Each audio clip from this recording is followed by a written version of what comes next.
ndikimi ka namazi në pastërtinë shpirtërore dhe moralin e një individi?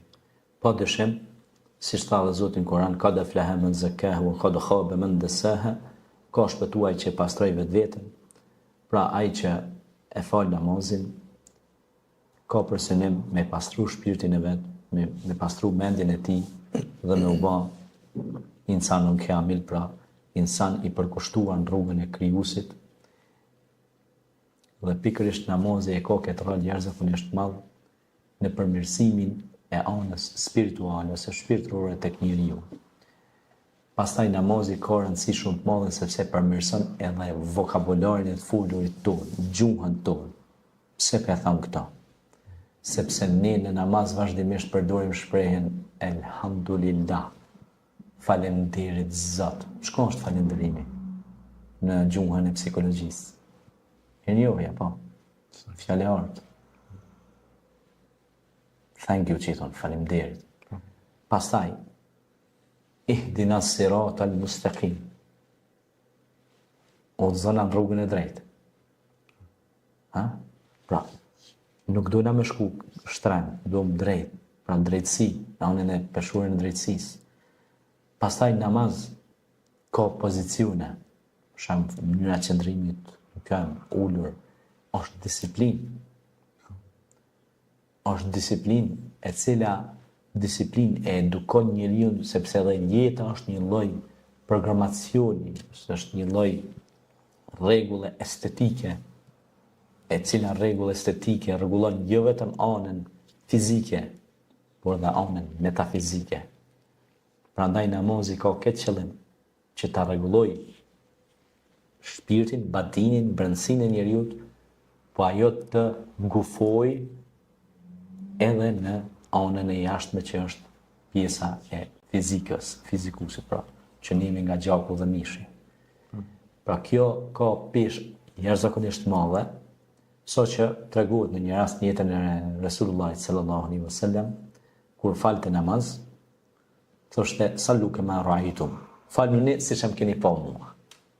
Shumë interesant kjo shprehje e pejgamberit alayhis salam, kjo thonje e tij thotë, faluni ashtu siç më keni parë mua. Domethënë siç jam falun, faluni edhe ju.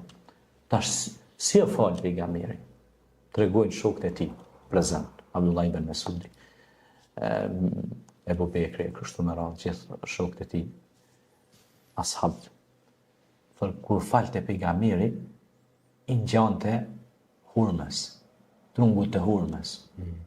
Trungu i hurmës është shumë i trash, edhe i paleveshëm, statik. Nuk ka lëviz, ka qëndru, po i ka ato dekët e vjeta që e jep një farë freskije kështu, po ka qëndru statikin e ka pasë dhe ka qëndru shumë i koncentru në namaz.